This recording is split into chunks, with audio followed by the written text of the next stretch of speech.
Hello YouTube, I am Millennium X17, Nick from upstate New York. Right now we're going to go into a little bit of a briefing as to what I'm looking at getting into my gaming computer, the internal components as such, and I've been planning this for about a year. I've been saving for about a year. It's a long project. It's been going on for quite some time, and just going to look over a lot of the components. It's still in progress. Some parts may get changed, some parts aren't.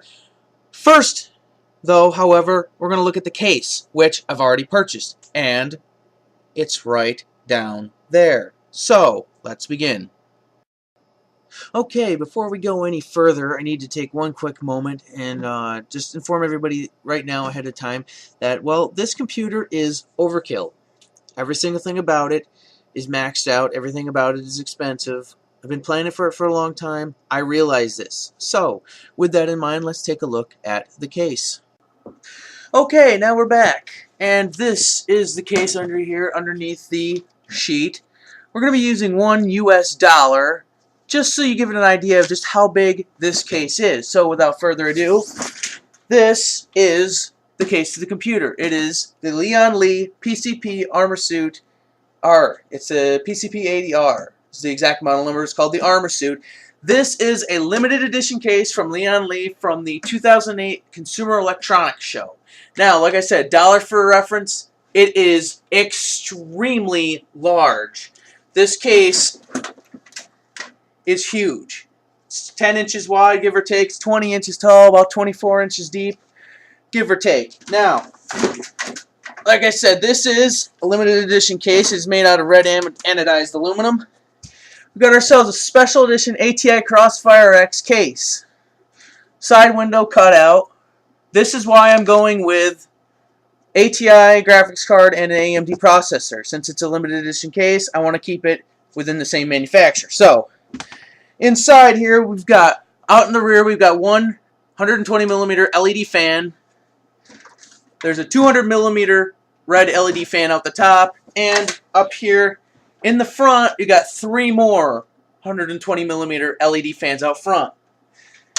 The entire case is modular. You can take the top off, the side as you just saw off, the other side off here. The motherboard tray flips down out the other side. We've got ourselves, back here, we've got the motherboard slot right here. We've got 10 PCIe slots for expansion. This thing is piped already for liquid cooling, 2 here, 2 up here, power supply here, obviously. The liquid cooling bay is up inside, up in here. Right here is where the hard drive or the power supply sits. It has a tab for extended power supplies. That will become important in a little bit. The motherboard tray, I said, is removable. The motherboard tray itself in here can support up to an extended ATX board, which is a server motherboard. So we can actually put a server board in this computer if we want. You can have up to 5 or 6 5.5-inch drive bays up front. I'm only going to have one, but they take up internal space in here as well. So with one 5.5-inch CD drive up here, we can have another, with one up here, we can have 5 internal 3.5-inch bays and another 12 2.5-inch up in here. We've got braces right here for any graphics cards. This has a lot of room. There's not another case on the market that can be any bigger. So now that you know just how big this case can be, say hello to Fortune. And now we're going to go with what goes inside this case right now. So, okay, this is the motherboard. It is a MSI 890 FXA GD70. It has one AM3 CPU slot, 5 PCIe 2.0 by 16X slots. For the first two, the next two are 8X, and the last one down at the bottom is 4X. It also comes with 4 240-pin DIMM RAM slots for up to 16 gigs of RAM. Going into this motherboard is going to be the AMD Phenom 2 6-core processor, 3.2 GHz Black Edition. On top of this, we're going to be putting a Noctua NH14D aftermarket CPU cooler. It is the fan you're looking at right now is 120 millimeters. The fan in the center is 140 millimeters. It is the biggest air cooler you can buy for to mount on top of a CPU. It competes with definitely beats all low-level liquid cooling systems and competes with mid-range liquid cooling systems. That's why I'm going with this one. The graphics card I'm looking at is going to be I'm going to keep changing my mind, but more or less it's going to be an ATI Radeon 5970.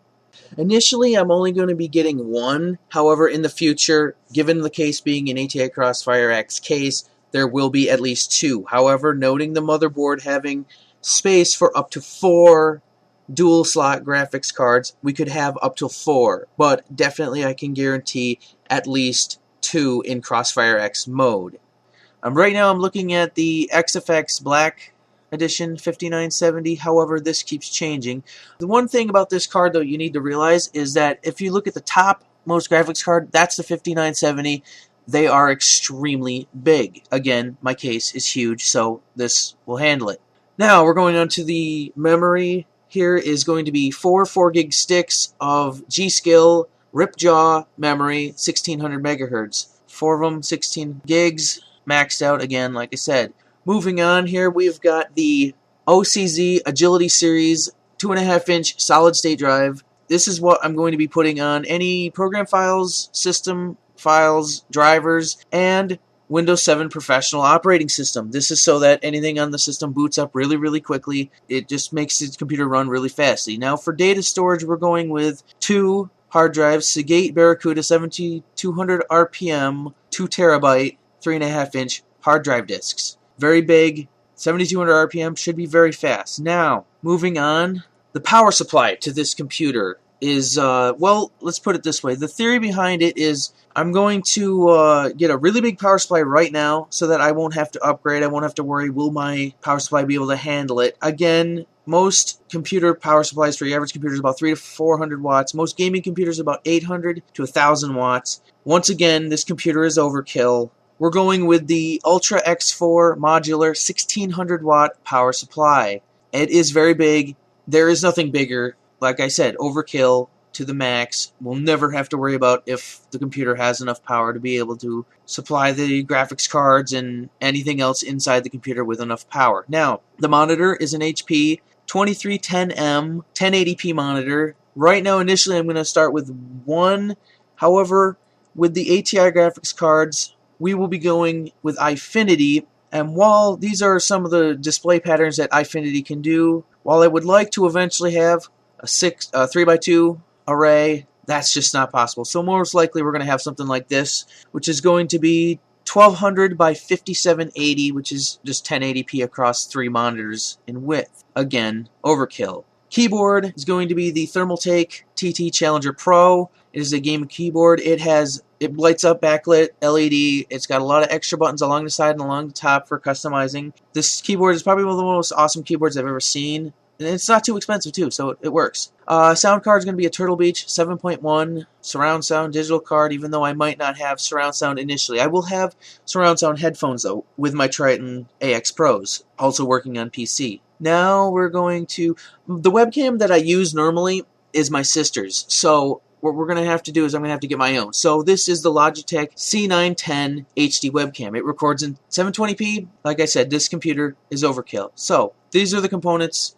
as it stands right now. Anything is subject to change. If so, I will let you know what the final say on the computer is when I order the parts, sometime hopefully in March. Okay, so that's the computer as it stands right now. So like I said, it's still got about 5-6 months before I actually start purchasing a lot of the components in earnest. And anything could get changed between now and then. Primarily graphics cards are the biggest thing that keep getting swapped around. I'm pretty set on the motherboard and the processor. Pretty set on the hard drives I'm going to be using. So just to give you an idea of what we're looking at, it should be fast. I'm hoping it's going to be fast. Like I said before, I've been saving this for about a year. I've been planning for about a year. So I know it's expensive. I know a lot of the parts are shiny. All you have to do is save up. It's not that hard to get a good fund going to get a nice gaming computer. And so until next time, I am Millennium X17, and you guys have yourselves a good day.